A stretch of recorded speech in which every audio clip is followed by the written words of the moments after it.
I'm going to call this meeting of the Planning Commission for the town of Hilton Head Island to order. Our first order of business, as always, is our pledge allegiance to the flag.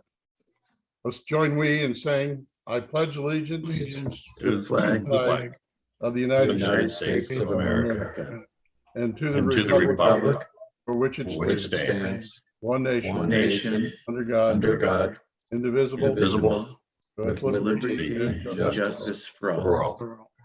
All right. Teresa, are we in compliance with the Freedom of Information Act? Yes, sir, we are. Okay, great. Teresa, may I ask you to please call the roll of commissioners? Certainly. Mr. Siebold, Here. Mr. Alfred, Here. Mr. Perry, Here. Mr. Campbell, Here. Mr. Hens, Here. Mr. O'Neill, Mark, Unmute, Mark. Mr. O'Neill, Here, Okay. thank you. Mr. here, Darienzo, sort of. Here. Mr. Scanlon, Here. and Mr. Collett is excused. Exactly. Thank you, Teresa. The first item here is the approval of the agenda. First of all, the staff have any changes to the agenda that was presented? No, sir. Okay. May I have a motion to approve the agenda for today's meeting? So Mr. moved. Alfred and Mr. Perry seconds. Thank you. Let's see here. Let's take a vote here. All in favor, please raise your right hand so we can count you up. Okay. All right. All 8-0 on the motion. It is passed. So we've approved the agenda for today. Next item is the approval of minutes on the agenda here. May I have a motion to approve the February 16th minutes? May I see a motion to do so? I'll move. Okay, Mr. Siebold and Mr. Campbell seconds. Okay, all in favor of approving the minutes of the previous meeting, please raise your hand. Okay, we have an 8-0 vote as well on that one, Teresa. Next on the item is a appearance by citizens. Do we have any appearance by citizens at today's meeting, Teresa? Thank you, Mr. Chairman. Citizens were provided the opportunity to call into the meeting to give public comments. At the conclusion of the public comment period, there were no requests to give public comments by phone. Additionally, public comments could be submitted electronically via the Open Town Hall portal, and you'll see those comments were provided to you all for review and made part of the record. Thank you. Thank you, Teresa. We have no unfinished business for today, and we have no new business for today. As far as the chairman's report, I just wanted to mention one thing. Commissioner Siebold sent me a note several weeks ago, and I wanted to call that to the attention of the commissioners. It relates to the town council workshop, which was held back in February. And I don't know, did any of the commissioners, by show of hands, other than Bruce, tie into that meeting to follow it? We have a couple of hands, Alan's up and several others. Okay. And I guess the point I would make is that that is probably something that we should probably go back and take another look at, and the time to digest. It's a long meeting, and as Bruce says there, at about the 2-hour mark, we started talking about the workforce housing and those issues. Bruce, is there anything you'd like to add based on your reviewing of that meeting? No, I just thought it was an excellent review. It was an excellent way of learning a lot about that topic. And if you skip to the 157 mark and just watch that last 20 minutes, you learn a lot about the workforce housing initiatives. Dynamite. Thank you, Bruce. I wondered if I might ask Ann and Teresa a question here.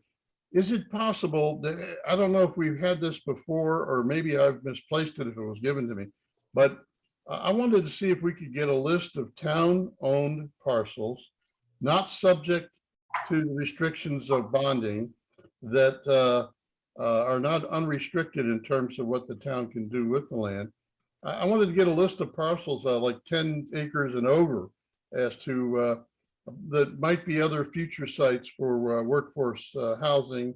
I wondered if we could get such a list, starting with the largest parcels on down to maybe 10 acres or so. I wonder, would that be possible, either Teresa or Ann?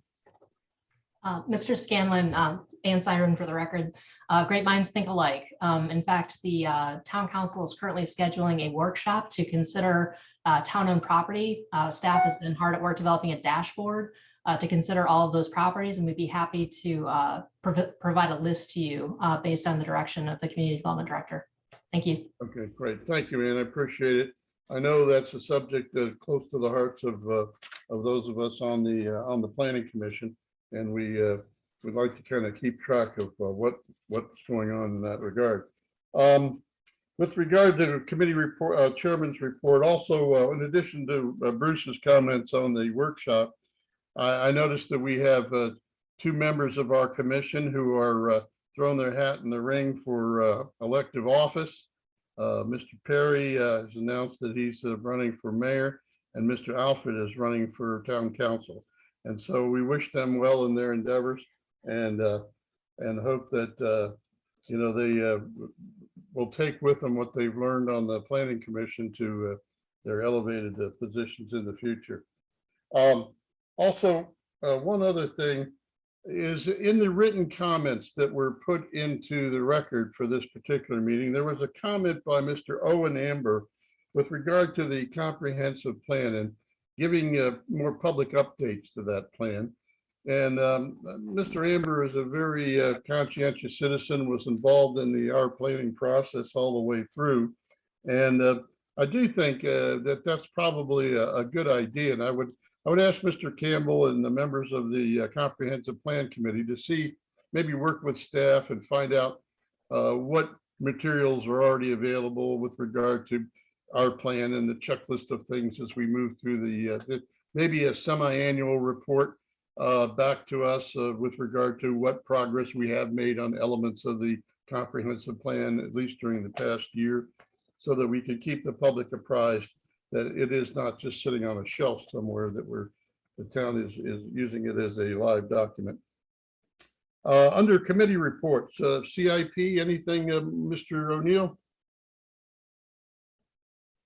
No, there's nothing really new except to let the group know that Jen Ray has gone to a group of the Greater Island Council and taken the committee through the Vision Steering Committee through that presentation again as a prologue to better understanding our plan and the strategic plan and helping wherever we can. Okay, thank you, Mark. With regard to the comprehensive plan, John, in addition to the project I've just handed off to you, is there anything else to report on comp plan? No, there's nothing else. Okay, thank you, sir. And the Gula Geechee Task Force, so Mr. Hens or Mr. Campbell, is there anything you want to add about progress there? Yeah, I might add that Dr. DeBose gave a nice presentation this past Saturday virtually to the Gullah Geechee Cultural Heritage Corridor Commission. She did a really good job updating them on what we're doing here as a task force so I thought that went really well, was really well received. Thank you, Tom. Anything, John? No, Tom has it. Fair enough. LMO, Mr. Perry. You're muted there, Alan. Nothing to report at this time. Okay, thank you, sir. Rules of procedure, Mr. Alfred. Same thing, nothing to report at this time. Okay, thank you. At this point, we will go into staff reports, and we have a presentation on the 2020 census redistricting for the town of Hilton Head Island. And we have with us our deputy town manager, Mr. Josh Gruber. Mr. Gruber, you're on. Good afternoon, Mr. Chairman, members of the commission. Thank you very much for having me on today. I do apologize. I believe I was probably the one that was responsible for your late start this afternoon. So I sincerely apologize for that. I will endeavor to kind of go somewhat quickly through my comments today, just to try to make up for that a little bit, maybe on the back end here. What I'm going to try to do, I'm going to try to attempt to share my screen with you so that I can kind of go through you with a presentation that I provided yesterday to Town Council. At yesterday's meeting, Town Council voted unanimously to adopt the proposed redistricting map, which is alternative 5, unanimously with one alteration, and I'll highlight that for you as we kind of go along. But at this point, we have had first reading of our redrawn maps, and second reading is proposed to occur on, I believe it's April 1st. I'm sorry, April 5th is when we're going to have our next council meeting. So let me go through the presentation here. Ultimately, the town is constitutionally required to undertake this process. And so today I'm going to kind of touch on why we've done it, what the criteria were that we used in terms of pursuing the redistricting of the town council wards. I will overview kind of our public engagement efforts to bring in members of the Hilton Head Island community to provide comments and feedback to us in terms of their wishes in seeing how these wards are drawn. I'll also highlight kind of quickly the communication efforts that we've employed to get this information out to the public, to get them educated and informed about this process and what it may mean for them. We'll review the public comments that we've received as a part of this process. And then lastly, I'm going to go through the different alternative maps that were created and ultimately considered for our redrawn wards. And at the end, I'll be happy to take any questions that you may have. So redistricting is a constitutionally required process that occurs after every decennial census. So every 10 years, the federal government conducts a census to count the population in each jurisdiction. And once those population numbers are finalized, we are required to use the information that comes back to us through the census to redraw our elected district boundaries to ensure that there's a proportionately equal number of people that live in each jurisdiction. That way we're being respective of the principle of one person, one vote. In terms of the town of Hilton Head Island, we are required to have our redistricting completed prior to the next general election. So our next election is coming up in November of 2022. And in order to ensure that people who are considering potentially running for office would have a sufficient opportunity to consider that, we know that the offices that are up for election are going to open for filing on July 31st, and they're going to close on August 15th. So our goal had always been to kind of move several months before that date of July 31st and have our redistricting efforts completed, so that anybody who may be interested in potentially running for office will clearly know what district they run in and can make an informed decision at that time. What you're seeing now is the current town council wards and their respective populations. Ultimately, in order to be judicially defensible, what the courts have said is that your deviation in terms of population can be no greater than 10%. So that's 5% above or 5% below, but not greater than 10% as far as a cumulative deviation. So you can see here that the current wards are 23.53% deviation.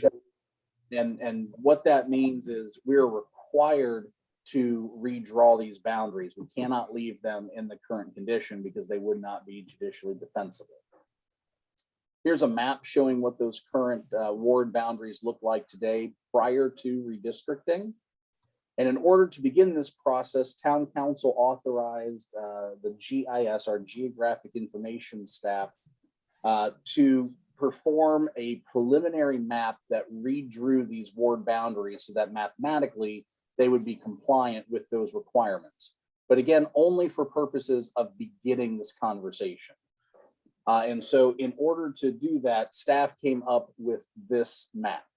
And what this map shows is the redrawn boundaries according to the redistricting principles that were outlined by Town Council.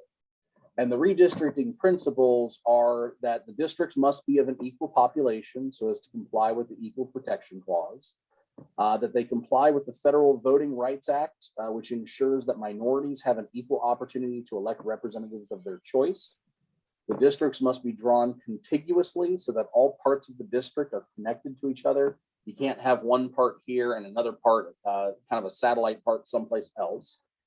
The districts must be drawn to minimize the division of voting precincts, cities, counties, neighborhoods, and for us, most importantly, what's called communities of interest.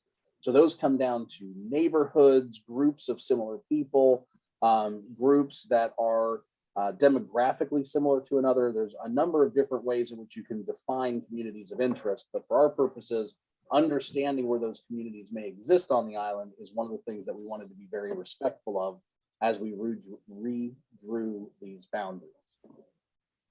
It also indicates that the districts should be geographically compact. So you don't see all those fingers kind of spreading out all over the place. They want to be nice and tight and compact to the extent that you can. And the districts then must also comply with the applicable court decisions, which for our purposes means that we can have up to a 10% deviation threshold in population of each individual area. So again, when staff drew the preliminary map, the population deviation was a total of 4.27%. And then we began the citizen engagement process. And so this was a clearly defined effort to meet publicly in multiple areas of the town to give citizens an opportunity to not only attend a meeting if they were so inclined, but to ensure that they could submit to us comments, questions, or feedback, and that we would take that information seriously and incorporate it into our efforts to the extent that we could. So you can see from this slide here, the number of meetings that we held publicly where we talked about these efforts. And right now we're going to be coming down to this last bullet point here, which will be the town council meeting on April 5th, where town council will consider on second reading adoption of the redistricting ordinance. In terms of our efforts of communicating this information, we did a number of formal news releases out to the public in both the months of January and February. We developed special content for the town's website to include a frequently asked questions page. And anytime that we got a new question from the public, we would add that to the running list on the town's website. And then we also developed a number of social media posts where we were promoting not only the workshops themselves, but also information related to the redistricting process as we were going through these efforts. And that information was shared on Facebook, Nextdoor, and LinkedIn. And then lastly, what's listed here is collateral. That was actual physical documentation. So some brochures and some handouts that we prepared so that anybody who showed up at one of our workshops could take away with them information related to the redistricting process and the maps that were also being considered at that time. And then on all of our stuff, we produced a QR code so that if somebody wanted to use a cell phone, they could take a picture of the QR code and it would redirect them back to the town's website on our redistricting efforts. We also were involved in a number of different television and print media news coverage. You can see the list here. Staff gave a number of interviews. There was a number of stories that were kind of highlighting what these efforts were and making sure that the public was well aware of what was going on. We were also requested to make sure that we were communicating effectively with the Hispanic community on the island. All of the information that you've seen in the previous slides was translated into Spanish and distributed in that manner to include a brochure that we put together outlining the redistricting process, what it means for individuals. This information was then provided to all the organizations that you see bullet pointed on the left-hand side in order to help ensure that they got distributed to the individuals and families that they may come in contact with. We also produced a couple of YouTube videos. There's a link down here to the bottom. I'm not going to play it for you this afternoon, but if you want to visit it, it's a video that we did translating this information into Spanish and helping to communicate with that population about our redistricting process and how they could participate or make their voices known as part of this process. So ultimately, every public comment that we received was addressed in some way. If the public comment was ultimately not something that fell within the criteria that town council had adopted, it was a non-actionable comment, but we wanted to make sure to at least address it so that people knew that we were looking at everything that would come to us. So for example, the map that you see on your screen now is related to a request that we received from a citizen that said, I live at a particular location and I would like to be included in an adjoining town council ward. And so we looked at that. And as you can see here, this particular census block, I'm kind of outlining it here, but it's very large and it has several smaller census blocks on the inside of it. Well, in order to comply with the requirement for contiguity, if you take in this larger census block, you also have to take in the smaller blocks that are inside of it. And so in doing that, cumulatively, that area right there represents about 1,100 people according to the census. And so in terms of operating within the 10% threshold, either 5% above or 5% below, that number is about 330 people. Anything above 330 people is going to exceed that 5% threshold. So this 1,100 people represented a significant increase beyond what was allowed for in our criteria, and therefore would have to result in a number of other alterations in order to allow it to be incorporated. So this is an example of one of the non-actionable public comments that we received, but that we ran to ground to ensure that we were evaluating everything that came before us. Another non-actionable public comment was a request that we look at dividing the council wards by utilizing Broad Creek as a dividing line. And so you can see here that Ward 3 has been moved to the northern portion and Ward 4 has been consolidated into the southern portion. When we looked at this particular alternative, the population here in Ward 3 was substantially below the threshold, and the population here in Ward 4 was substantially above the threshold. So ultimately, we were not able to make this work as an alternative that fell within council's criteria. So it too was a non-actionable public comment. Additionally, we received requests to look at the historically designated neighborhoods on the island and attempt to include as many of those historic neighborhoods within Ward 1 as possible. So the maps that you see here are not only some of the redrawn districts, but the red hashed areas are an overlay of those areas that are designated as historic neighborhoods in the town's code.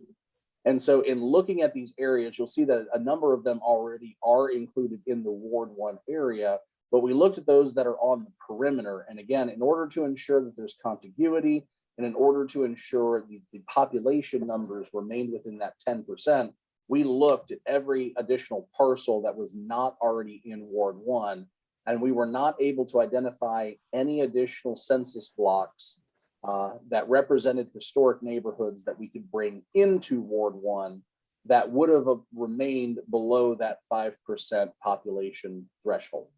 And so ultimately, what has come forward is a reflected map that shows those areas that are here, but we were not able to bring in any additional areas into Ward 1. And then lastly, this was not a request to go into any particular area, but we were asked to look at where the concentrations of minority populations are on the island. And based upon the census data that we have available, we're able to identify that. And so what you see here are areas that are either designated as being greater than 30% African-American or 30% Hispanic. And so we looked at those and again, looked at whether or not we could try and bring those together within a similar ward. And ultimately based upon the location geographically of these different boundaries and the existing populations that are within them, there was no way to make any further changes in order to bring in those additional properties into those areas. So now we're going to focus on the alternatives that were actionable. So the very first comment that we received at our very first public workshop was for staff to take a look at the area of North Forest Beach, South Forest Beach, which in the preliminary map that had been released were proposed to go into Ward 5 in order to make that district meet the numbers that it needed to meet. And the request from the public was, we'd like to see if we can go into Ward 3. And in order to do that, we had to look at the area of Point Comfort and ultimately bring that into Ward 5 in order to get the numbers to balance out. So what you see here are all the changes that were made by staff as part of the preliminary map and then an additional change of moving these areas highlighted here at the bottom of the screen into Ward 3, and moving this area here in the Point Comfort area from Ward 3 into Ward 5. So because it worked as an actionable item, we labeled it as alternative 1 and kept that label throughout this process as we continued our discussions. We've also heard from the public that there are some members in the Point Comfort area that don't necessarily like that option. So they wanted to see if it would be possible to leave it as is. And so ultimately we went back to the staff's preliminary map, and that's where you see here the areas of North Forest Beach, South Forest Beach were moved into Ward 5, and the areas of the southern portions of Point Comfort were left in Ward 3. And then we met with individual council members to review these maps and explore any potential changes with them. If at the end of that exercise, there was options that they wanted to bring forward for public discussion, again, we would make that a named alternative and bring that forward. So this map that you see here was Councilman Brown's alternatives. Primarily the changes that he was looking at were in the areas right here off of Marshland Road, bringing that back into Ward 1. And in order to make that balance out with the population figures, we needed to do a couple things. One, we needed to bring this area into Ward 4, which this is the area just north of the Cross Island Parkway. And then this area right here from Ward 6 into Ward 4. The map that you're seeing now is our map that we worked with Councilwoman Becker on. She looked primarily at the areas down here in the shipyard area, whether or not that could be brought into her district for greater contiguity. Ultimately, we were able to do that, but we had to make substantial changes to other areas of the map in order to balance out those populations. And so you'll see additional changes made here, additional changes made here around the Coligny Circle. And again, that was all done in order to make the numbers balance within that 10% threshold, 5% above, 5% below. And you can see here, based upon these numbers, that Ward 5 was at 4.91%. So this little area right here, which only represented about 9 people, that was the difference between this map being in compliance and being out of compliance with that threshold. This was alternative 4. This was a map that had suggestions from Councilman Stanford. Primarily, he looked at taking this area, which is the southern part of the Headlands and Hilton Head Plantation, and moving that from Ward 6 into Ward 2, and then taking this portion of Hilton Head Plantation, which runs along the water here, from Ward 2 into Ward 6. And essentially, that was a flip-flop of people, and the numbers at the end of the day showed that that was permissible, and so this became alternative 4. So ultimately, at the last public workshop that we held, the Finance and Administration Committee asked staff to take all of the comments and suggestions that it had received at that point and try to combine them into one unified map that, to the extent that the options worked together and didn't cancel each other out and remained within the population tolerances, they wanted to see what that kind of consolidated map looks like. So ultimately, this map here, alternative 5, is the map that was voted out of committee as a recommendation to town council. And so you can see that the areas here on North Forest Beach, South Forest Beach were moved into Ward 3, which required this area of Point Comfort to be moved into Ward 5. This area here along Marshland Road does go into Ward 1, which causes these areas here to go into Ward 4 in order to balance out those numbers. And then the 2 changes up here with regards to the Headlands and this area within Hilton Head Plantation, flip-flopping, we're able to incorporate as well. And ultimately, the result of that produced a population tolerance of 3.81%, which surprisingly ended up being the tightest map that we have drawn as a part of this process. And obviously, the tighter, the potentially better, because that means there's more equal representation. Now, I will say at the town council meeting, this was the map that came forward for adoption, and there was a motion to amend the map that was made to change. This is, it's not Bull Island. Yeah, Bull Island. Thank you. I was going to say, I called it the wrong name at the council meeting. Okay. Yep. So Buck Island is what it is. I called it Bull Island. But the motion was made to take Buck Island here and move that into District 5, just because visually it makes a lot more sense to have that potentially within there for compactness purposes. So with that change to be made, this map that you see here is what will come before Town Council for consideration on second reading on April 5th. And again, you can see the population breakdowns here. The Ward 5 is still the lowest in terms of being under, but it's only 1.6%.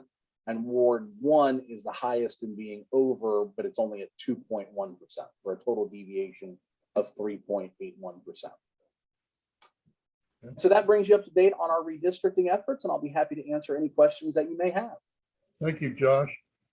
We'll go in discussion order. It's my understanding, and correct me, staff, if I'm wrong, that we are here basically just to recommend, or if there's any suggestions for change to bring to Town Council's attention. But basically, we're not here to vote this up or down and move it on to Town Council. It's already there. So with that in mind, any questions? We'll start with Vice Chairman Perry. Any questions? No, I really don't have any questions, but I just got to commend staff on a great work and really in-depth analysis from a standpoint of questions and bringing the public involved. I can't imagine how this was done in days earlier without all the technology that's around, but to have it done fairly quickly is a huge kudos. So really no comments or questions except great job. Okay, thank you. Commissioner O'Neill? You're muted, Mark. No questions. Okay, thank you, sir. Commissioner Alfred? I think it's a very fine result. I did participate in both a public hearing and the committee hearing before it went to council. I'm very impressed with the presentations that Josh and the others made. They were very well done. And I commend Josh and the staff for coming up with these proposals. Thank you, sir. Commissioner Campbell? You're muted, John. Yeah. Oh, yeah. No questions at this point. It was an excellent job, Josh. No, just one question. Will y'all send out notices to let people know? So that's going to happen kind of a couple of ways.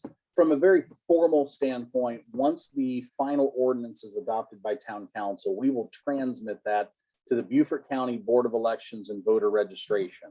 That entity will then be responsible for sending out formal notice to every registered voter of any potential impact to them as a result of not only our redistricting efforts, but the county's redistricting efforts and the state's redistricting efforts as well. So all of those kind of come together. And if you're in a different district or a different ward or a different congressional district, you'll get information about that through them.